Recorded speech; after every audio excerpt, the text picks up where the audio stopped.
And so for a long time now, we've been providing pro level recovery care to everybody, to the masses, and our results speak for themselves. So you said you had a career-ending injury where you broke your back. Tell us a little bit more about that. Yeah. So I played a long time ago. I played indoor lacrosse in upstate New York, and indoor lacrosse, if for those of you out there that don't know, it's a lot like field lacrosse, but it's played in an indoor rink, like a hockey rink. You're not playing on the ice; you're playing on turf, but it's very fast-paced, and it can be violent at times, for sure.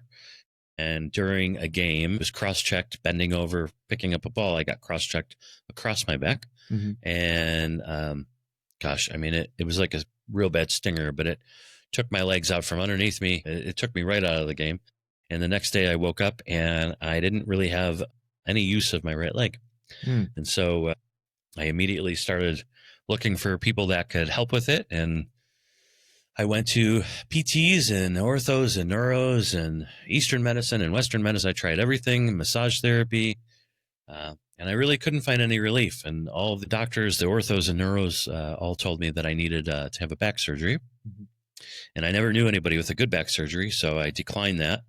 And that went on for about 14, maybe 15 years, where it got worse and worse and worse and worse. And my quality of life went down and down and down and down. And I used to, for a very long time, I used to drive with my left leg instead of my right leg. I couldn't stand up for more than a few minutes. I couldn't sit down for more than a few minutes. I couldn't lay down for more than a few minutes without being in like a 10 out of 10 pain. And everything, all the muscle relaxers and pain pills and everything they gave me never worked. It wouldn't touch me. And the really heavy pain pills that the doctors prescribed me, if they worked, they would just turn me off for a period of time. And then I would be back on, but I was in pain the whole time. And so, everybody told me there's really no hope for you. There's nowhere to go from here except for surgery. And I just couldn't believe that.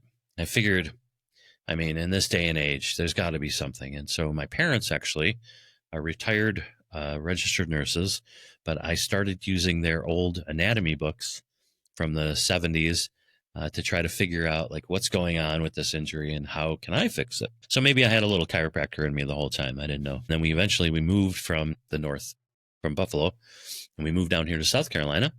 And I accidentally met a chiropractor that did a very specific type of chiropractic. And I didn't know there was a specific type of chiropractic. I didn't know there was any difference in chiropractors other than, location or man or woman or whatever. Yeah. And he was the first one to explain to me about the differences in chiropractic. They're very much similar to specialties in medicine.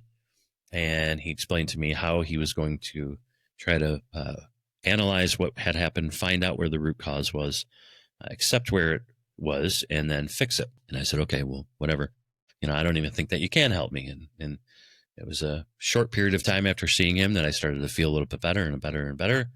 And then within months, not years, all of a sudden one day, my pain was essentially gone and I was blown away. And it changed me enough where I said, okay, this is for me. Let's do it. And we went into a brand new chapter of our lives, a brand new career. And I went back to school and I had to do my undergrad all over again. And eventually I went to chiropractic school, and my doctor's only advice was when you get in there, the first thing you should do is locate this type of specialty chiropractic club. It's called the Gonstead method, and get involved with them right away so you can learn what they're doing. And I did.